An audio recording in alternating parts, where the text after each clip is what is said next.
네, 그 시간이 다가왔습니다. 저희 장르만 여의도 아마 새로 문 열고 가장 위기의 순간이 바로 오늘이 아닌가 싶습니다.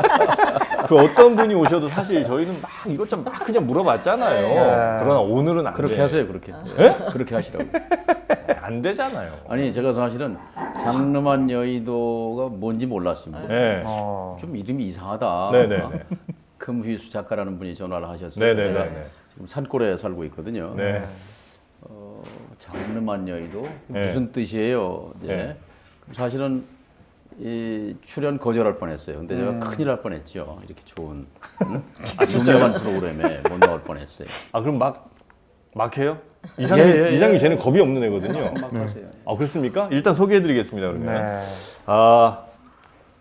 한때 네. 정말 우리나라 대통령 거의 뭐 목전까지 가셨다가 그렇습니다. 네, 그 이후로는 존재감이 많이 사라지셨습니다. 전주에서 여기까지 힘들게 올라오셨기 때문에 불편한 질문 절대 안 드리겠다 제가 다짐을 했으나 본인이 하시라는데 일단 저 제작진들 빨리 저 우리 보좌관님들한테 확인해 보시고 알려주시고 문 잠가주세요. 네, 혹시나 뛰쳐나갈 수 있습니다. 네, 그러면 저희가 한번 모셔보도록 하겠습니다. 우리 정동영 더불어민주당 상임 고문님 어서 오십시오. 반갑습니다. 네, 반갑습니다. 정동영이라고 부르는 사람도 있고 네. 동영이라고 부르는 뭐가 더 사람도 맞는 있어요. 겁니까? 예? 동영이 맞습니다. 동영이 맞습니까? 동영. 니은음이 첨가되는 거예요? 어려서부터 그렇게 부모님이 불렀기 때문에 엄마 아빠 부른 걸 왜 우리가 따라가야 돼요? 아니 잠깐만요. 아니 본인이 엄마 아빠인데 왜 우리가 아나운서 정동영인가요? 제가 동영 MBC 맞나? 뉴스 정동영입니다. 이렇게 했죠. 정동영. 아니 약간 다이어트 하신 거예요?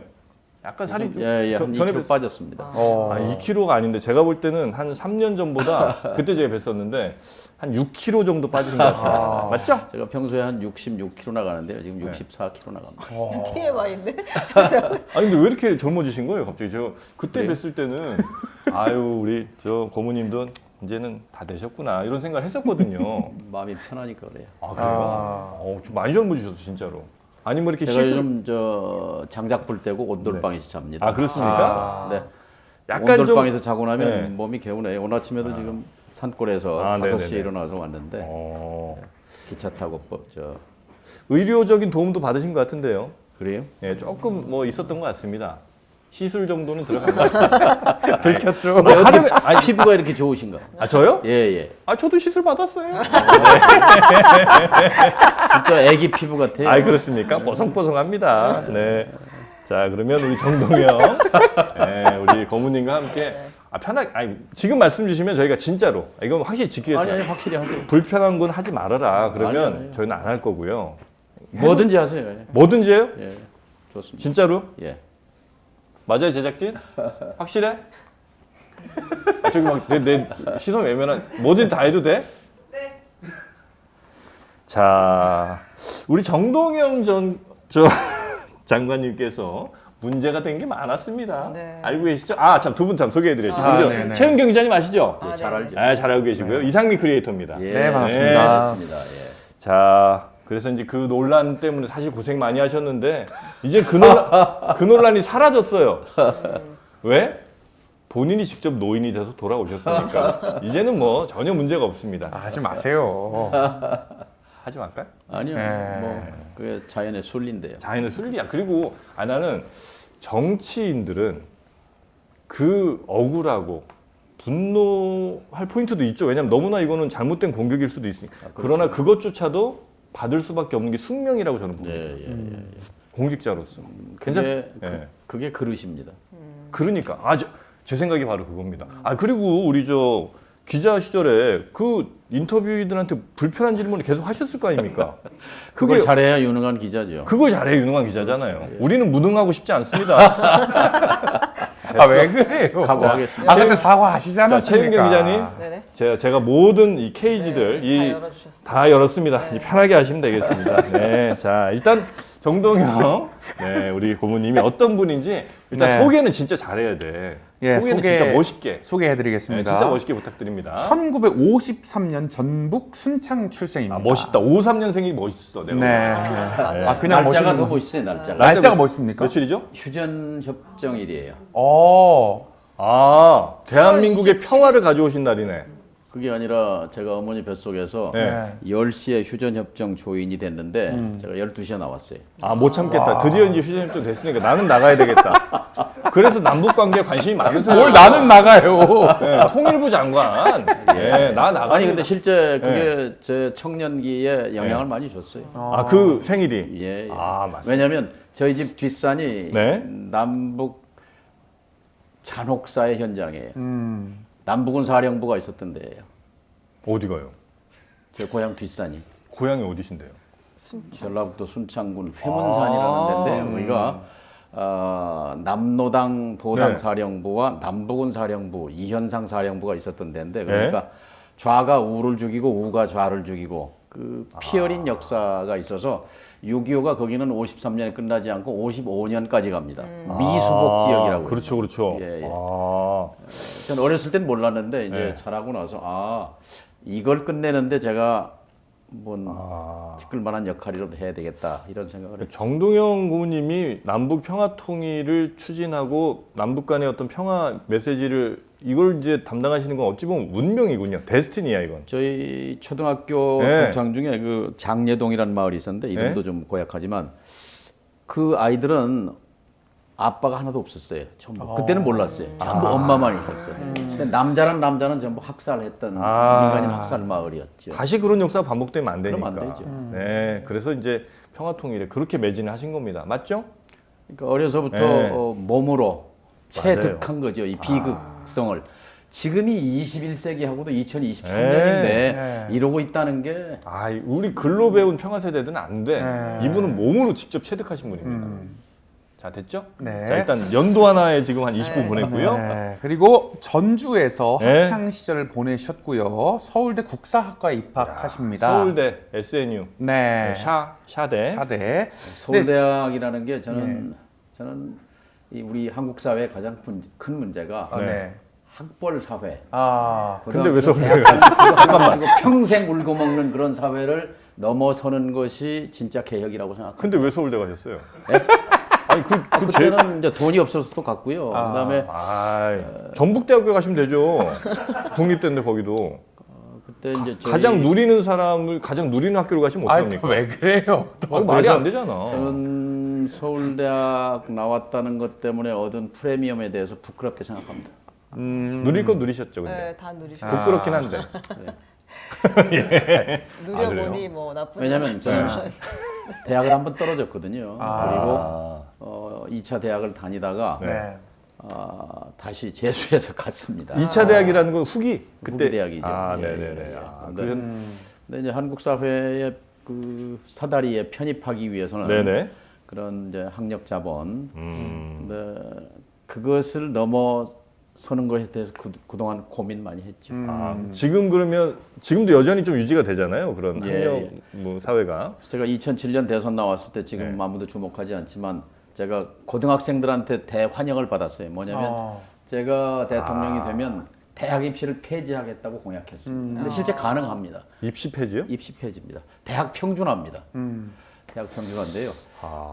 이제 그 얘기는 뭐 좀 네. 여튼 길게 설명이 네, 필요합니다만 네, 네. 하여튼 이 교육의 불평등과 그다음에 이 학벌 사회의 폐해 네. 그것은 우리 한국 사회 모순 중에서 핵심이라고 생각합니다. 그거를 근데 대학 평준화로 왜냐면 극복 가능합니까? 저희 초등학교 때는요 중학교 시험 봐서 갔거든요. 네. 중학교 떨어진 아이들도 있었고 네. 그다음에 고등학교 시험 봤거든요. 네. 근데 중학교 평준화 됐잖아요. 고등학교 평준화 됐잖아요. 이번에 수능 시험 50만 명 봤는데 네. 대학교에 가르칠 수 있는 교수 요원과 시설과 실험실 이런 게 60만 명 가르칠 수 있습니다. 한 학년에. 차고 넘쳐요. 네, 오히려 네, 네. 대학이 학생이 모자라잖아요. 문제는 서열입니다. 아까 서울대학 비판하셨는데 네, 네, 네. 이거 깰 수 있습니다. 근데 그런 이제 중학교 때도 생겼다가 이제 뭐 지금은 이제 많이 없어지긴 했습니다만 고등학교 뭐 이렇게 쭉 이어지잖아요. 서열 같은 예. 게. 그게 예를 들어서 직업적으로 내가 배관을 하든 교수를 하든 의사를 하든 그게 큰 차이가 없으면 그렇죠. 대학교, 중학교, 고등학교 서열이 사실 있을 필요가 별로 없는데 그게 공고 유지되는 상황에서 대학교나 고등학교나 중학교 서열 없앤다고 그게 해결되느냐. 예를 들면 고등학교 서열 없앴다가 지금 다시 생겨났잖아요. 지금 뭐 무슨 외고니, 특목고니 뭐 자사고 생겨나면서 중학교도 역시 마찬가지로 요즘에 뭐 학교 자체는 별로 없는 것 같긴 합니다만 그래도 일부 저 돈 많은 부모들은 다 사립 무슨 중학교니 뭐 초등학교부터 이렇게 보내잖아요. 그러니까 그거는 그 맨 위에 있는 직업적인 이 서열이 없어지지 않는 이상은 그 격차가 없어지지 않는 이상은 어쨌든 유지될 수밖에 없는 거 아닌가 하는 생각이. 제가 늘 네. 정 프로님이 대단하다고 생각하는 아유 또 고맙습니다. 확인합니다. 네. 네. 당신은 지금 행복하십니까? 라는 KBS 프로그램이 있었어요. 네네. 예전에. 네. 그러니까 의사 가정과 여기서 이 블루칼라 일하는 네네네네네. 분의 가정을 비교하면서 음. 둘 다 행복하지 않았습니다. 근데 2편이 뭐였냐면 덴마크의 의사 가정과 배관공, 벽돌공 가정을 쭉 소개하는 프로그램이었는데 네.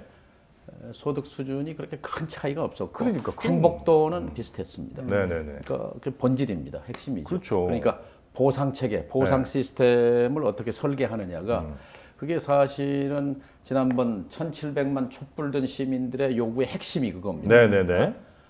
나의 삶을 개선하라 하는 것이 1,700만의 요구거든요. 네. 그 삶을 개선하려면 시스템을 바꿔야 합니다. 정치 체제를 바꿔야 되고, 네네네. 교육 개혁을 해야 되고, 경제 개혁, 사회 개혁 모든 개혁을 해야 할 아주 절체절명의 찬스가 2017년부터 문재인 정부 5년이었는데 네. 너무 아쉽죠. 이 시간 동안에 뭔가 우리 문재인 정부가 이 잘하지 시스템을 못했다고. 고치지 못한 것이 네. 안타깝죠. 아 문재인 대통령에 대한 비판적 시각을 또. 아니, 저번에 뭐- 프로필 2줄 읽었는데 빨리 갑시다. 프로필 2줄 읽었습니다. 아, 이제 학교 갔죠 이제. 예. 이제 학교 간 것까지 아, 했고. 이제 세 줄을 하기가 제가 무섭습니다. 이제. 가만히 있겠습니다. 죄송합니다. 네, 그래서 서울대 국사학과 네. 입학을 하셨고요. 좋은 학교를 잘 다니나 싶더니 네. 경찰서, 안기부, 군 보안사에 3번이나 유신반대 투쟁으로 검거되십니다. 오. 팩트죠? 예. 네, 졸업 그때는 후에 안기부가 아니고 정보부입니다. 정보부였습니까? 그리고 그 졸업 후에는 MBC 기자로 입사하셔가지고 간판 앵커로 18년간 근무하시고요. 이후에는 당시 김대중 총재의 권유로 96년 15대 국회의원에 당선되십니다.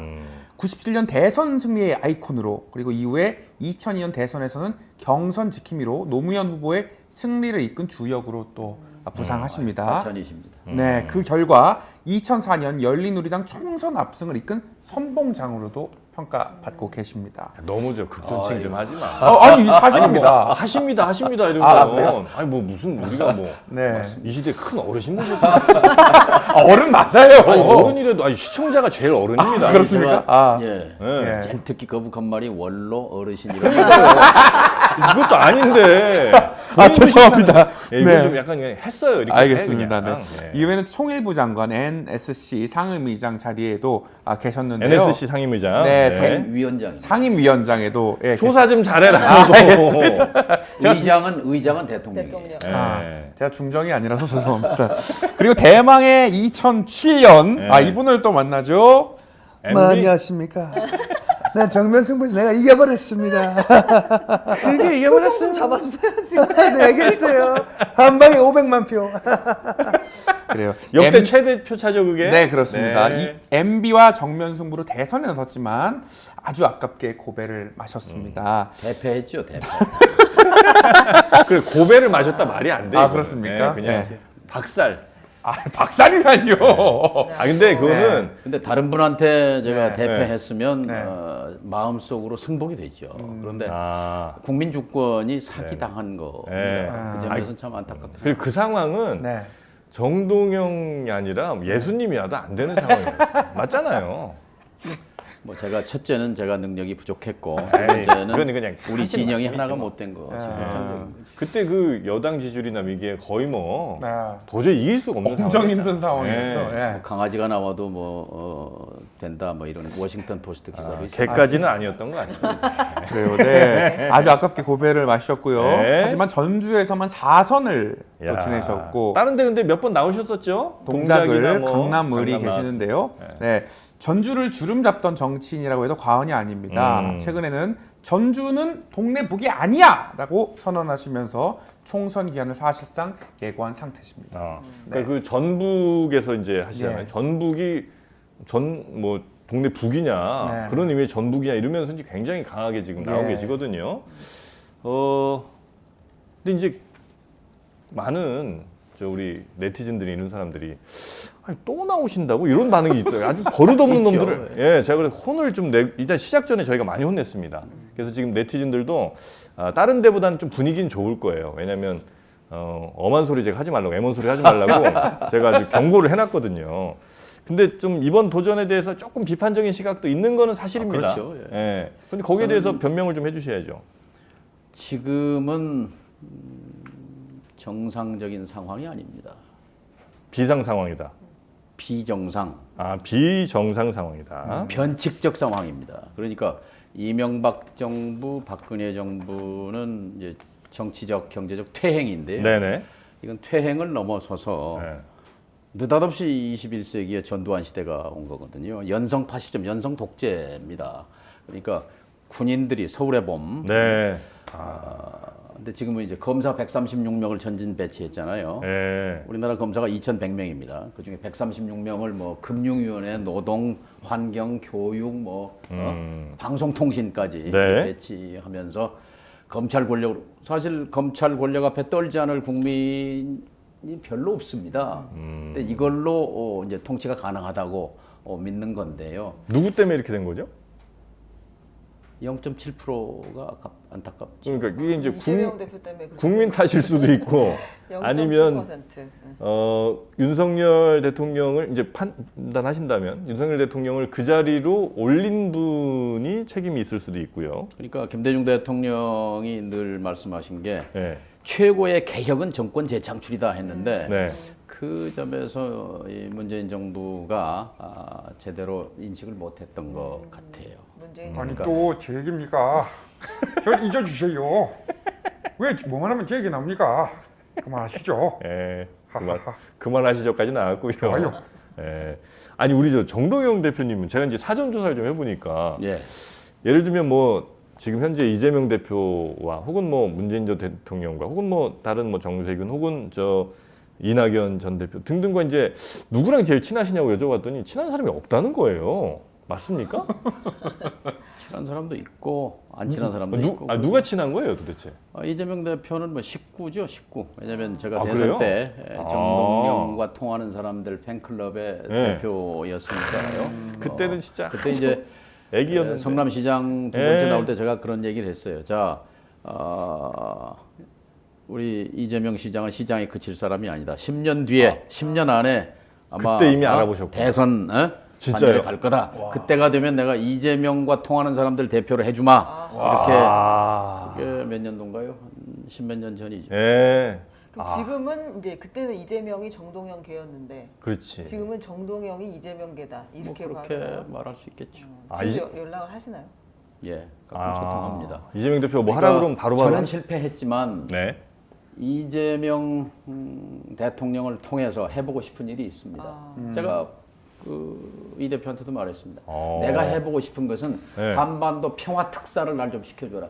내가 존 케리 같이 기후변화 특사로 세계를 다니면서 하듯이 그 역할이 내가 해야 할 역할 같다. 인사청탁을 말씀하셨죠. 아이 또 최은경이잖아요. 무슨 척백이에요. 최은경이 자꾸 나닮아가네. 왜냐면 그 일은 제가 제일 잘 해낼 수 있을 것 같아요. 네. 왜냐면 북쪽과 협상해본 경험을 갖고 있고 네. 미국을 설득해본 경험이 있고 네. 중국과 소통 대화해본 경험이 있고 러시아와 만나서 또 소통한 그런 체험 등등을 종합해 보면 한반도 평화 체제가 100년을 넘어가면 안 되죠. 왜냐하면 지금 분단 78년인데요. 그러네요. 22년 남았습니다.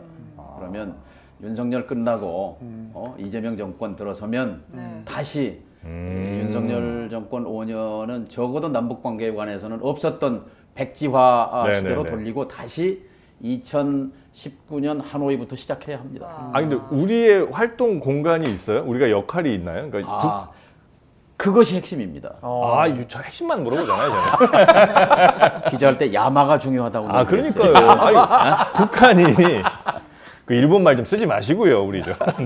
북한이 이제 우리를 상대로, 우리를 이제 대화 상대로 인정 혹은 뭐 중요한 변수로 봐야 우리도 이제 뭔가 공간이 있어서 뭐 이렇게 하면 좀 되지 않을까 하는 건데 예를 들어 북한이 우리를 인정 안 해. 그리고 미국과만 대화하려고 그래. 뭘 해요, 근데? 세 번의 그 변곡점이 있었어요. 한 번이 이제 김대중, 김정일 정상회담 네. 김정은 대통령 네. 그때 남과 북이 저 나라의 통일 문제를 이 땅의 주인인 남과 북이 자주적으로 해결해 나간다. 그 주인 이제 이런 네네네. 그 한반도 합의하에 운전자론이 한반도 운전자가 된 거죠. 네네. 또 한 번이 이제 두 번째가 정동영 김정일 회담입니다. 아, 그게 제일 중요해. 정동영 김정일. 5년 뒤에 2005년 9월 19일입니다. 2005년 6월 17일이고 석 달 뒤에. 그러니까 2005년 6월 17일 아까 원래 저 질문지에 보니까 가장 영광스러웠던 순간 네. 이제 뭐 질문이 있던데 네. 저는 정치를 하면서 그 순간이 가장 그 자부심이 있습니다. 뭐냐면 아. 북쪽 지도자의 전략적 결단을 끌어냈다는 것. 아. 그러니까 5시간 동안 이렇게 둘이 앉아서 네네. 대화했습니다. 김정일이랑. 김정일 위원장. 오, 그래요? 몰랐어요? 5시간씩이나 그분이랑 무슨 얘기할 게 있었을까요? 2시간 반은 1대1이고 네. 2시간 반은 이제 밥 먹으면서 다른 분들 식사 뭐 하셨습니까, 그때는? 곰 발바닥도 있었어요. 와. 근데 곰발바닥을 드셨어요? 어떻게 먹어요? 어머. 김정일 위원장이 이렇게 말했어요. 오늘 아주 귀한 손님이 온다고 네. 그래서 특별히 곰 발바닥 요리도 준비했습니다. 그랬는데 와. 근데 제가 평양에 6월 14일 날 도착했는데 그게 6월 17일 점심인데 네. 물을 갈아 먹으니까 배탈이 났어요. 그러니까 곰 발바닥을 먹을 수가 없잖아요. 그리고 아, 근데 또 먹으면 예의상 죄의식도 생기고. 아니, 예의상 먹어줘야 되는 거 아닙니까? 이렇게 준비했는데. 그렇죠. 근데 이제 그것도 외교예요. 도가니 같은 느낌이었어요. 아. 발바닥이 보여요? 아니면 뭐 이렇게 썰어서 형태 나 어떻게 보여요? 아니 왜 있을 수 있죠. 족발 같은 것도 보면 형태 보이잖아. 족발식으로. 아, 곰발바닥도 드셔 두 보시고. 번째가 이제 그때 어쨌든 네. 그래서 2005년. 북쪽의 지도자가 석 달 뒤에 이렇게 선언합니다. 미국, 중국, 일본, 러시아, 네. 남북 6나라 대표가 모여서 조선민주주의 인민공화국은 현존하는 모든 핵무기와 개발 중인 핵 프로그램을 포기한다. 선언했거든요. 네네네. 지금도 유효합니다. 그거를 이행하도록 하는 것이 우리의 역할이죠.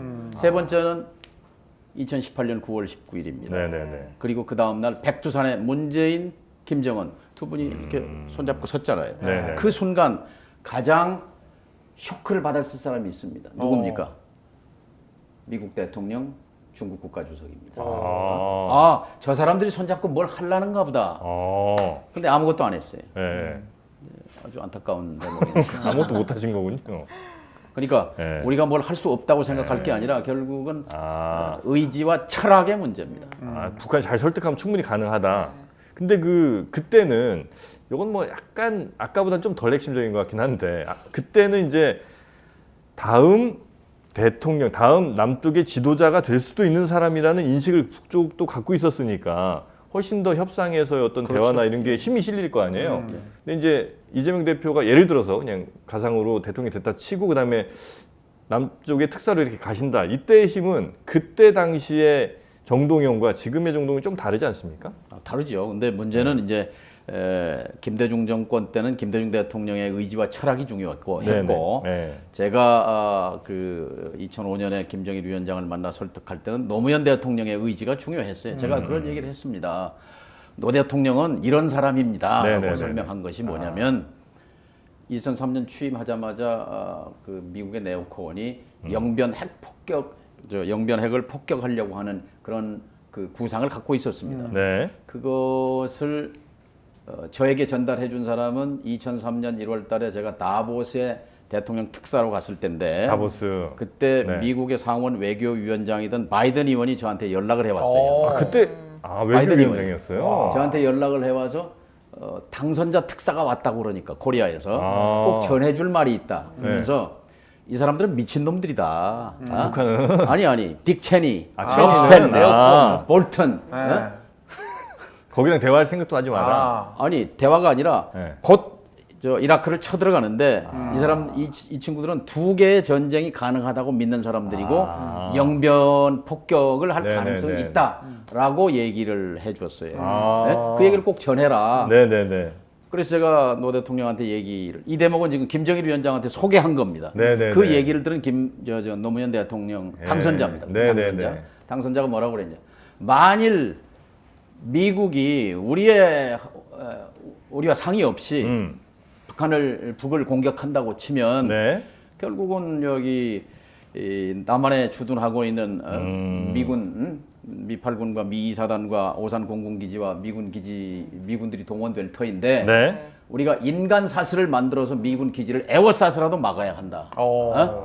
그리고 심지어 이런 말도 했어요. 만일 정작 북을 공격한다면 네. 총을 거꾸로 잡을 수도 있다. 엄청난 어. 얘기입니다. 제가 여기서 처음 공개하는 거예요. 어허. 네.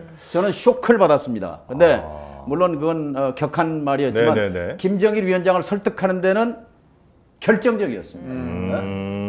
자, 그런데 이 노무현 대통령이 임기가 2년밖에 안 남았다. 네. 통 크게 합시다. 고 대통령과 손잡고. 빨리 뭘 해야 돼. 정동영이가 중요한 게 아니라 집권자의 의지와 철학이 중요하다는 것을 말씀드리는 겁니다. 그렇습니다. 그래서 그 결과가 네. 북한의 핵포기 선언으로 나타난 거예요. 핵포기 선언으로. 네. 야, 지금 이 말씀 중에 최강 장르만이라는 분이 네. 해외에 계신 모양입니다. 오. 슈퍼챗을 5달러나. 와. 네. 뭐예요?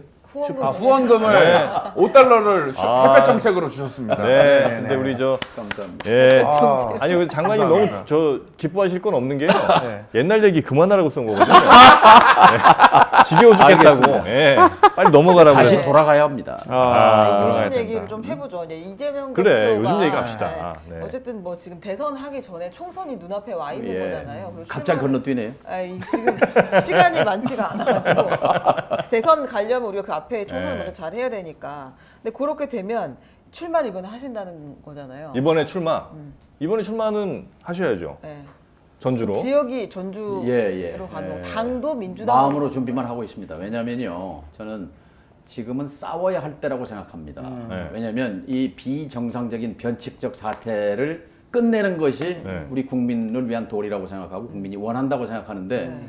제대로 싸우지 못하고 있습니다. 현재 민주당이- 민주당이. 말하자면 밖에서는 검사가 60명, 7, 80명 동원해서 2년 동안 300번 넘게 압수수색하면서 네. 사법살인을 꾀하고 있는가 하면 네. 안에서는 또 내부에서 흔들잖아요. 그러니까 이게 제대로 대응이 안 되는 거예요. 그러니까 과거에 전두환 체제를 무너뜨리는 건 양김이 손을 잡았잖아요. 네.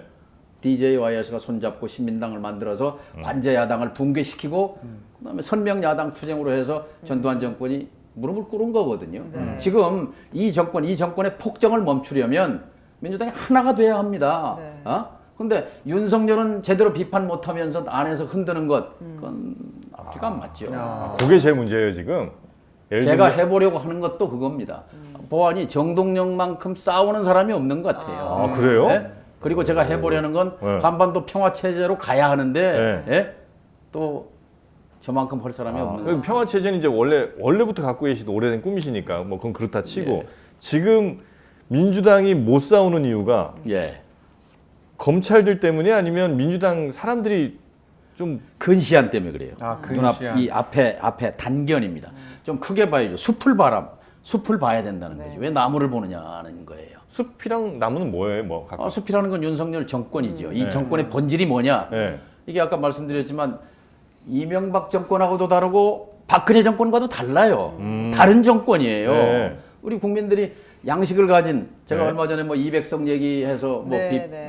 뭐 했는데 많이 그 얘기가 비판하셨는데. 네. 택시 기사님의 민심을 전달하는 거예요. 그러니까 언론도 거두절미하면 안 돼요. 네. 말하자면 바닥 민심은 완전히 대통령이라는 사람이 맨날 거짓말하고 상식을 파괴한다. 네. 이거를 끌어내리려면 야당이 잘해서 200석은 가져야 된다. 네. 뭐 이런 얘기를 전달한 거예요. 이게 민심이다. 어허. 근데 그 말이 중요한 게 아니라 네, 지금 네, 국민들은 화가 나 있거든요. 네, 네. 지금 어떻게 여기까지 온 대한민국인데 피와 땀과 눈물로 근데 한 검사 출신 대통령이 들어와서 이렇게 대한민국의 국격과 국익을 깔아뭉갤 수 있습니까? 이거는 가능한 한 합법적으로 윤석열 정권을 조기에 종식시키는 것이 네. 저는 국민의 이익이라고 생각하고 네. 적어도 그러니까 총선에서 민주당이 크게 이겨야 합니다. 크게 이겨서 네. 적어도 강제로라도 방향을 전환시켜야 합니다. 그래서 그 오만과 이 교만을 내려놓고 국민 앞에 무릎을 꿇려야 합니다.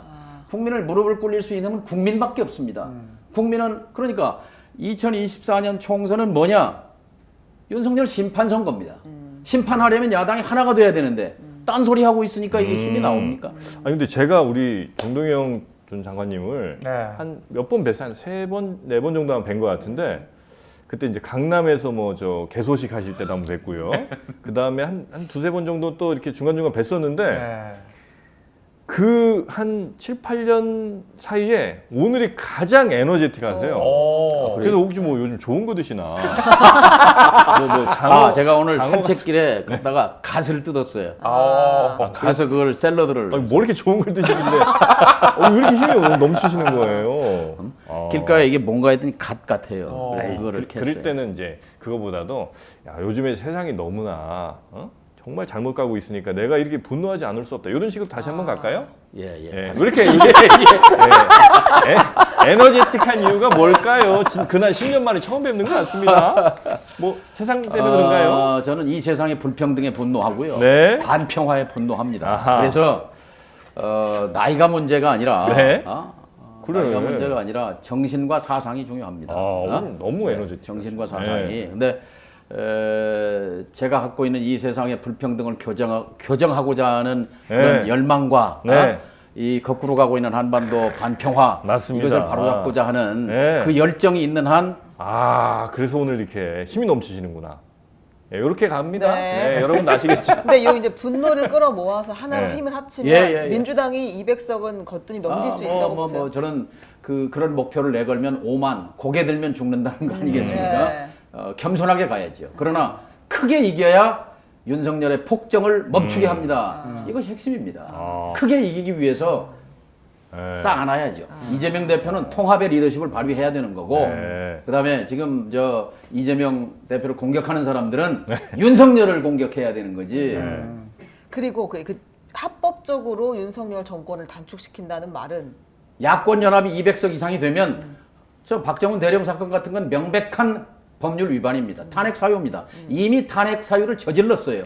하기 때문에 여기다가 반성하지 않고 국민 앞에 무릎 꿇지 않으면 바로 탄핵 들어갈 수 있는 거죠. 아니 그게 저 대통령 탄핵이 그렇죠. 됩니까?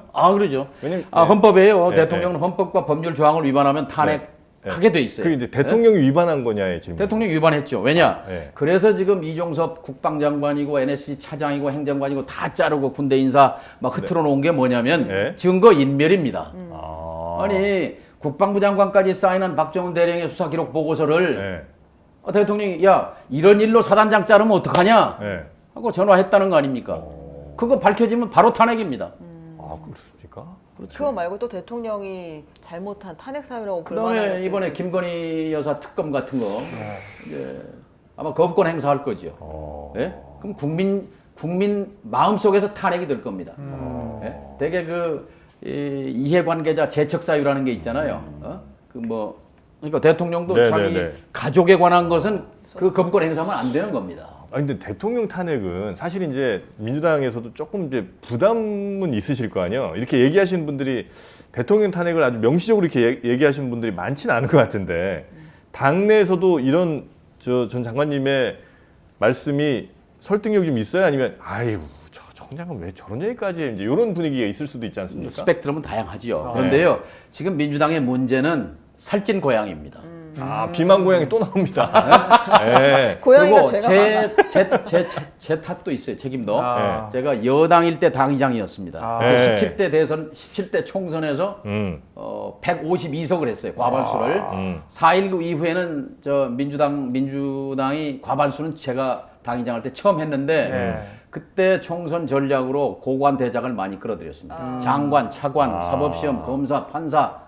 네. 근데 여당에는 필요한데 예. 야당에는 전력에 도움이 안 됩니다. 이분들은 투사를 할 수가 없어요. 그러니까 구성원의 민주당의 지금 구성원들을 쭉 살펴보면 네. 그러니까 과거에 김대중 대통령이 79석 갖고 새정치국민회의 때 제가 정치를 시작했는데요. 네. 79명인데 지금 165명이잖아요. 네. 180명 됐잖아요. 처음에. 두 배 이상 더 많은데 왜 이렇게 전력이 약할까? 네. 구성원의 투사가 적습니다. 어. 손꼽을 정도예요. 근데 아까 그 말씀하셨잖아요. 그 당 내에서는 이 사법 리스크 때문에 계속 분란이 있다고 얘기를 하셨는데 그거는 인정할 만한 건가요? 그러니까 이재명 대표가 저는 사법 살인으로 봅니다. 아. 어떻게 민주공화국에서 검사들이라는 게 국민의 세금 받는데 60명, 70명을 2년 동안 그 압수수색 뒤지게 이게 정상적인 권력 운용입니까? 이게 대한민국의 국익을 위해서, 국격을 위해서 무슨 도움이 됩니까? 대한민국의 민주화 지수가 떨어졌지 않습니까? 네네. 대통령이라고 해서 황제가 된 건 아니잖아요. 불과 0.7%로 간신히 턱걸이 대통령이 됐으면 네. 거기에 적절하게 절제된 권력 행사가 있었어야 합니다. 근데 되게 강하게 하나 마지막 강하게 말씀하시는 걸 보니까 이 송영길 전 대표랑 제일 지금 싱크로율이 높은 것 같아요. 정책적 지향이나 정치적 지향이 네. 탄핵이나 이런 네, 말씀을 네, 하시는 걸 보면 송영길 대표도 이제 억울하지요. 말하자면 이재명 잡으려다 안 되니까 또 유탄 맞은 거잖아요. 얼마나 억울하겠어요.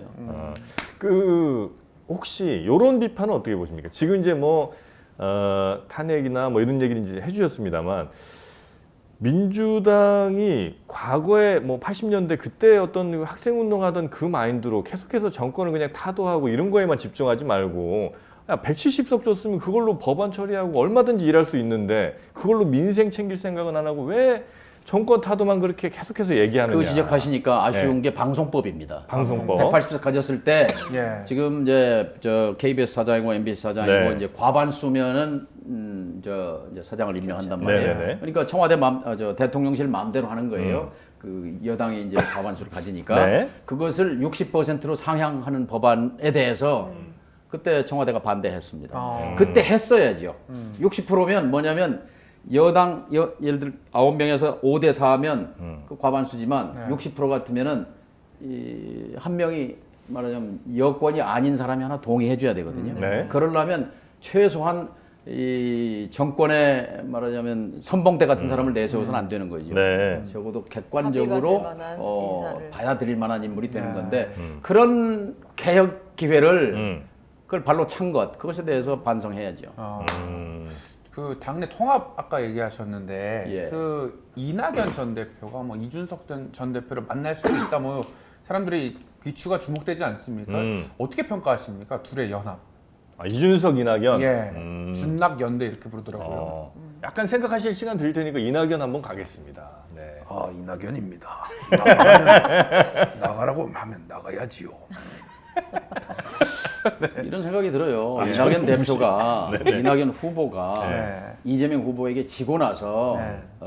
정적으로 승복하고 진심으로 도왔더라면 네. 0.7% 찍겠는가 하는 아쉬움이 있고 지금 이재명 손잡고 윤석열 정권의 폭정과 맞서 싸운다면 민주당이 얼마나 강해지겠는가라는 생각을 하는 거예요. 지금 이준석 만날 때가 아니라 윤석열 네. 정권과 싸워야 된다. 이낙연 전 대표는 지금 이제 이재명 대표를 썩 그렇게 좋아하는 것 같지는 않던데 여튼 지금 뭐 좋아하고 싫어하고는 떠나서 다 같이 뭉쳐야 된다는 말씀으로 이제 이해는 하겠습니다. DJ YS가요. YS는 만나기만 하면요. DJ 그만 거짓말쟁이다. 늘 성대모사를. 늘 그래요? 그렇게, 예, 두 분이 안 좋아요. 그러나 대의를 위해서 전두환 정권과 싸우기 위해서 손을 잡았잖아요. 네네네. 지금은 바로 그런 때입니다. 근데 그 아까 200석 이게 이제 선언적 의미의 200석이에요? 아니면 정말로 200석 가능하다고 보시는 거예요? 그러니까 200석이 아니라 네. 윤석열 당을 100석 미만으로 떨어뜨리면 되는 겁니다. 어떤 당이 돼도 그러니까 윤석열 당을 100석 미만으로 떨어뜨리면 네. 언제라도 탄핵이 가능한 거죠. 그렇지 않습니까? 자신의 직할 부대가 100명이 안 되는데. 네네네네. 그렇죠. 그러니까 그게 이제 선거 구도를 보면 굳이 이제 따져보면 어쨌든 영남에서는 꽤 국민의힘이 차지할 가능성이 높잖아요, 현실적으로. 예. 나머지 이제 뭐 예를 들어 충청과 강원과 수도권 거의 대부분을 다 이제 가져가야 아마 한 200석 될 것 같은데 그게 이제 충분히 가능하다고 생각을 하신다는 거죠? 지금은 정치 진영이 유동적이잖아요. 네, 요동을 예, 치고 예. 있으니까. 예. 선거에서 제일 중요한 건 구도거든요. 네. 1대1 구도냐, 네. 1대1대1 구도냐, 네. 뭐 1대1대1대1이냐, 네. 뭐 이런 것이 영향을 미치겠죠. 예. 그러나 충분히 그 구도만 잘 형성이 된다면 현재 국민의힘을 100석 이하로 묶어두고 야당 아마 제1당은 지금 국민의 분노 수준으로 보면 100석도 과분해요. 그래요? 100석도 지금 이 정권 안에서 좋아진 사람 검사 말고 누가 있습니까? 이 정권 아래서 좋아진 사람 더 살기 좋아진 사람이 누가 있어요? 재벌도 지금 불만이 많아요. 중국에서 쫓겨나지, 러시아에서 쫓겨나지, 어떻게 정치를 이렇게 합니까? 제가 몇 년 전에 모스크바에 갔을 때 삼성 그 세탁기, 테레비, 냉장고, 네, 네, 선풍기 네. 만드는 그 비명이에요. 무슨 비명이냐? 물건이 없어서 못 판다는 거 아니에요. 그 공장 문 닫았습니다, 지금. 러시아요? 그래요. 상트페테르부르크 가면은 현대자동차 1%에서 2%, 3%, 10% 넘어갔어요. 점유율이. 네. 불티나게 팔리던 현대자동차 네. 문 닫았습니다. 윤석열 정권의 업적이에요.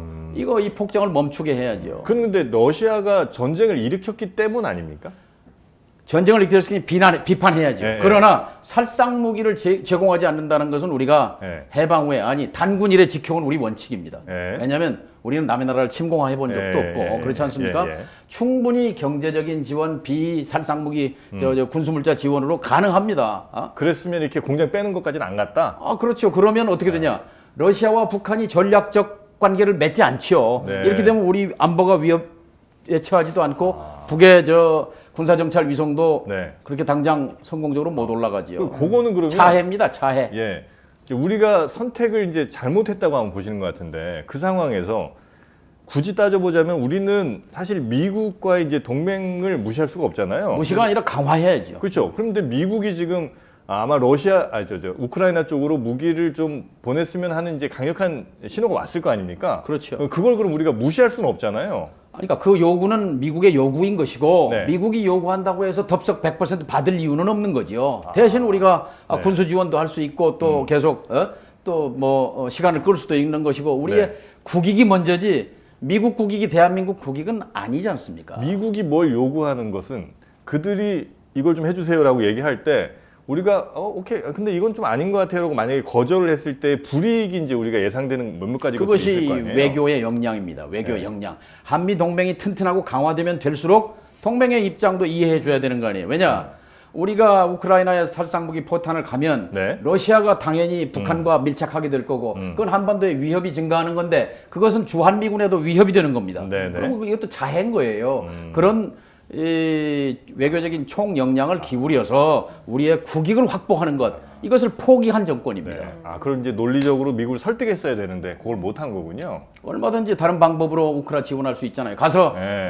함께 싸우겠다 대통령이 그런 우둔한 발언이 어디 있습니까? 정동영이라면 그렇게 절대 안 한다. 내가 안 하는 것이 아니라 네. 우리는 외교를 잘해야 살아남는 민족입니다. 네. 자, 그 표본이 최근에는 김대중 정권입니다. 장점인 주석과도 아주 이 서로 존경하는 네, 그런 네, 관계였고 네, 네. 푸틴과도 잘 지냈고 일본과의 관계 최우호적으로 만들었잖아요. 한미동맹도 튼튼했습니다. 네. 클린턴 대통령이 오죽하면 운전석에 앉으십시오라고 모셨지 않습니까? 이게 외교의 정석인데 네. 중국이 지금 요소수 지금 끊는다는 거 아니에요? 그러면 네. 자동차 저 디젤 자동차 요소수도 지금 저 파동나게 생겼는데 어떻게 그런 식으로 경제를 운용하고 외교를 운용하는가 네. 답답하다 뭐 이런 말씀입니다. 이 분노를 가지고 이제 출마를 하시는 건데. 아니, 출마는 제가 하는 게 아니고요. 네. 제가 며칠 전에 기자실에 가서 그랬습니다. 시민들께서 정동영을 다시 사용하겠다. 이런 민심이 확인되면 하겠다. 그러나 다시 사용할 뜻이 없다. 그럼 할 생각이 없다. 이렇게 그럼 말씀했어요. 민심은 어떻게 확인을 하나요? 근데 전라북도는 언론사가 열악해서 아직 여론조사 한 번이 안 됐어요. 그러니까 이제 곧 나오겠죠. 나오면 여론조사 같은 것을 통해서 정동영의 지지율이 높네. 이러면 제가 나올 수 있는 거죠. 그러면 아니 시민이 원하는데. 현역 의원이 또 있잖아요. 그 전주 병에는. 그렇죠. 그러면 거기 경선을 하실 생각? 당연히 경선이죠. 호남에서 뭐 전략공천 같은 것은 없죠. 뭐 경선이든 공천이 당선인데요, 민주당.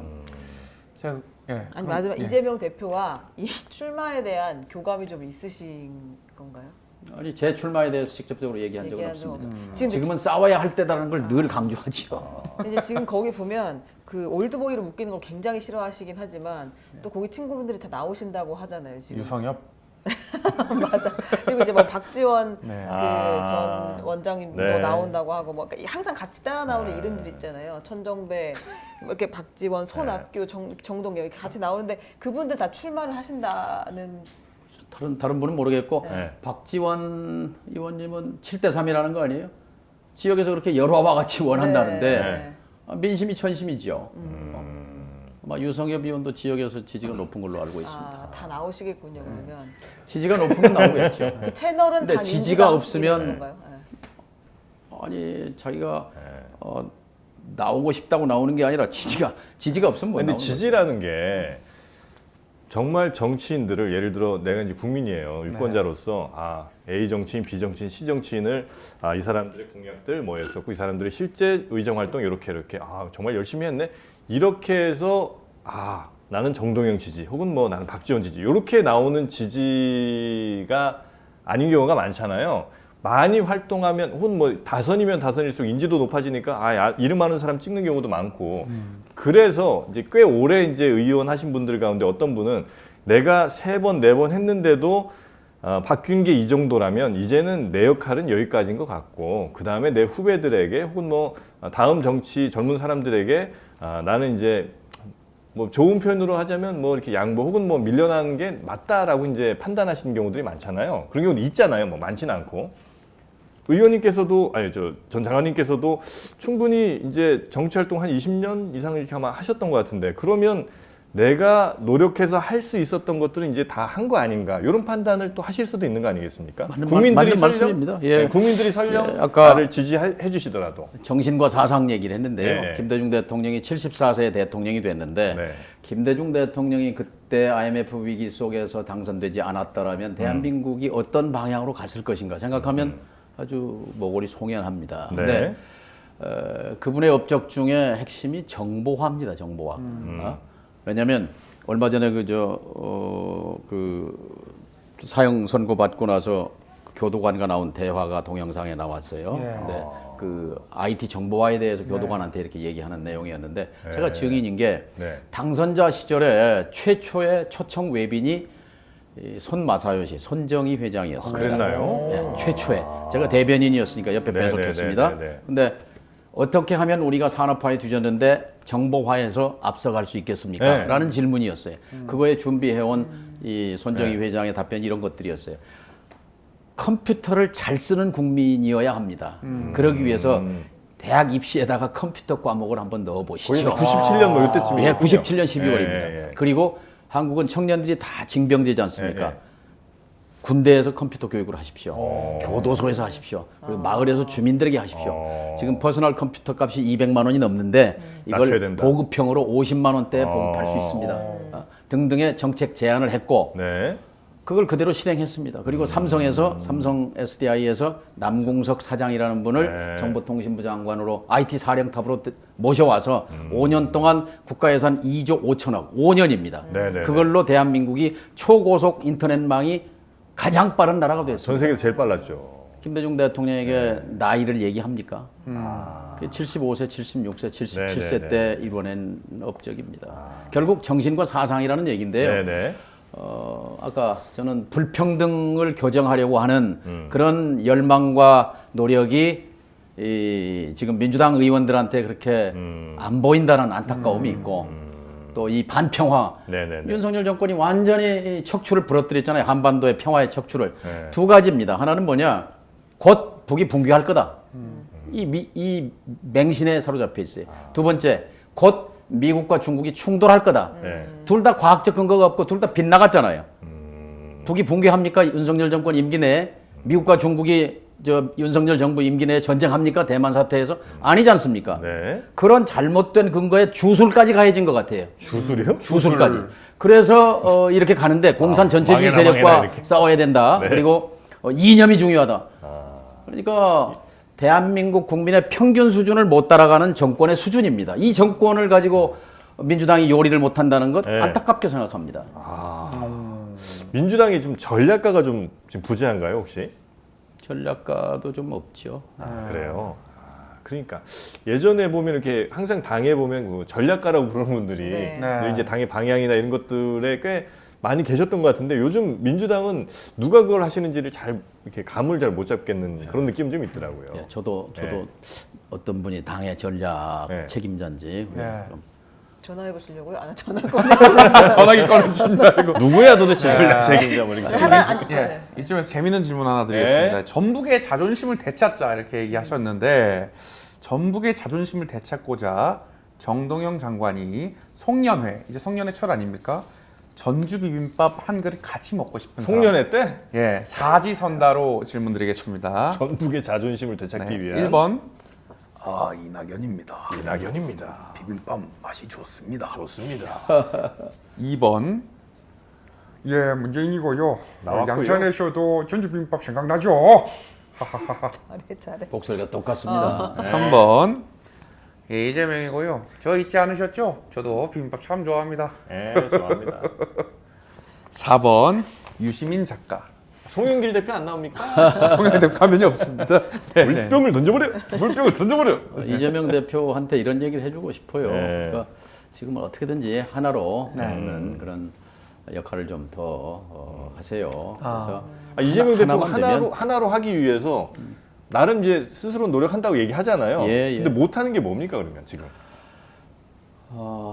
불신이겠죠. 신뢰가 없으니까. 누구에 대한 불신이요? 그러니까 대표에 대한 신뢰가 없고 그다음에 이제 그러니까 이재명 대표가 할 일은 뭐였어요? 이재명 대표는 지금 잘하고 있습니까? 아니면 이재명 대표도 뭘 좀 해야 됩니까? 그러니까 좀 더 적극적으로 밥도 네. 먹고 뭐 그럴 필요가 있죠. 아 의원들하고요? 예, 예. 아 그런 걸 좀 잘 안 해요? 그래서 뭐 구체적으로는 잘 모르겠지만 네. 그거 역시 그 정치는 네. 밥 먹는 일이거든요. 아 네. 그렇습니까? 그리고 지도자가 되려면 밥을 사야 합니다. 아 그래요? 아 예전에 많이 사셨어요? 많이 못 샀으니까 떨어졌죠. 왜 그러세요? 아, 밥값 아끼면 안 되는구나. 아, 밥은 무조건 사야 되고 많이 드셔야 되고 뭐 하루에도 막 한 6개, 7개씩 들으셔야 될 수도 있겠네요. 값을 잘 내야 인기가 있습니다. 아, 참 구태 정치다.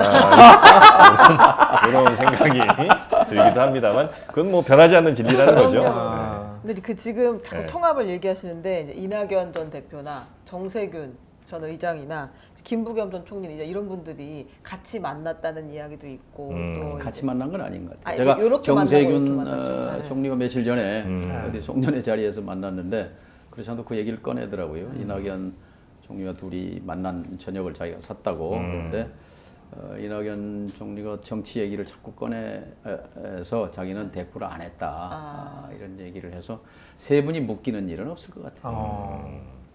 그 지금 시간이 뭐 거의 다 됐으니까요. 우리 저 장관님이 보실 때 이건 이제 그래야 된다는 당이 말고 예. 그냥 이번 총선을 예측하시기에 워낙 이제 정치를 또 오래 하셨으니까 예측도 하실 수 있을 거잖아요. 그래서 예측하시기에는 지금 현재 민주당이 굉장히 유리한 상황입니까? 아니면 꼭 그렇지 않은 걸로 보이십니까? 그전가요? 그 중앙일보의 예. 일면에 그러니까 그 견제 이 정권을 견제해야 한다는 게 51%, 네. 지원해야 한다는 게 35%인데 제가 구체적으로는 못 봤어요. 수도권이 중요하거든요. 네네. 서울, 인천, 경기에서 견제해야 한다는 게 51% 같으면 네. 저는 뭐 일당은 할 수 있지 않겠는가 이렇게 생각합니다. 그리고 근데 그렇게 이겨서는 안 되고 좀 더 크게 이겨야 네. 윤석열 정권을 국민 앞에 무릎 꿇릴 수 있다 이렇게 생각합니다. 크게 이겨야 된다. 알겠습니다. 오늘 저희 장르만 요이도 또 처음 함께 해주셨는데 어떻게 기차 타고 올라오셨어요? 예, 새벽 5시에 일어나서 아유 죄송합니다. 전주역에 차 놓고 예. KTX 8시 반 차 아유, 타고 여기 고생. 10시 20분에 예. 내려서 여기 오니까 11시 됐어요. 아유 너무 고생 많이. 어떻게 올라온 보람이 또 좀 있으신지 내려갑니다. 모르겠어요. 아이고 제가 정프로 예. 제가 사실은 저 MBC 있을 때는 네. 그때는 공중파 시대이기 때문에 네네네. 공중파 시대 정영진 정도 됐어요. 네. 같은 정치입니까 두 분? 아니 근데 한자가 아마 다르시죠? 나라. 이제 나라정이죠. 아, 그러세요? 아. 나라정. 그러면 어떻게 동네정. 어디, 동네 메인스트림이야 이게. 메인스트림이고. 왕갑니까? 전 약간 좀 마이너예요. 연일인데. 연일이죠. 에휴 연일은 좀. 정철 송강. 네, 조금 약해요 연일은. 네. 여튼 우리 정동영 대표님과 함께했고 민주당은 200석 이상으로 민주당은 아니랄지라도 하여튼 국민의힘을 100석 아래로 묶어두는 것. 그래서 잘못에 대한 책임을 확실하게 물을 수 있고 무릎을 심판 선거다. 꿇릴 수 있는 선거가 이번 총선에 돼야 되고 아마 될 것이다라고 보고 계시는 그런 말씀으로 예. 저희가 좀 이해를 하겠습니다. 그리고 만약에 이재명 대통령이 된다면 거기에서는 평화 특사로 내가 남북 평화 특사로서 다시 한번 남북의 어떤 평화 시대를 열어볼 꼭 의지가 있다. 자신도 제 있고. 꿈입니다. 예. 네, 알겠습니다. 그 정도가 지금 현재 남은 우리 정동영 대표님의 목표 혹은 뭐 꿈 예. 정도로 저희가 보면 되겠습니까? 네. 그리고 선거는 아직 나갈지 안 나갈지 모른다. 12월 안에는 발표하겠습니다. 다만 국민이 원한다면 예. 여론조사 답변이 괜찮게 나오면 나가겠다. 이런 말씀 정도로 저희가 오늘 말씀은 가름하도록 하겠습니다. 자, 정동영 의원님 대단히 감사하고요. 정말 너무 고맙습니다. 그리고 좀 약간 노잼 걱정을 많이 했거든요. 이렇게 또 유쾌하게 해주셔서 너무 감사하고요. 끝으로 마지막 부탁은 아마 보좌관들이 우리 작가들 혼낼 수 있거든요. 아닙니다. 그건 좀 막아주십시오. 저희에게도 작가는 굉장히 소중합니다. 네, 이분들 그만두시면 안 돼요. 네. 보좌관들을 딱히 뭘 하실 건 없고요. 그냥 나가자마자 데리고 빨리 나가시면 됩니다. 네, 빨리 여기 벗어나시면 오늘도 돼요. 역시 정프로의 진면목을 봤고요. 우리, 최 기자님, 우리 이상민님 네. 너무 감사했습니다. 네, 아유 또 쉽지 않은데 유쾌한 시간 만들어 주셔서 대단히 고맙습니다. 네, 감사합니다. 네, 고맙습니다. 네, 최윤경 기자님, 이상민 크리에이터도 고생 많으셨습니다. 감사합니다. 네, 들어가십시오. 고맙습니다.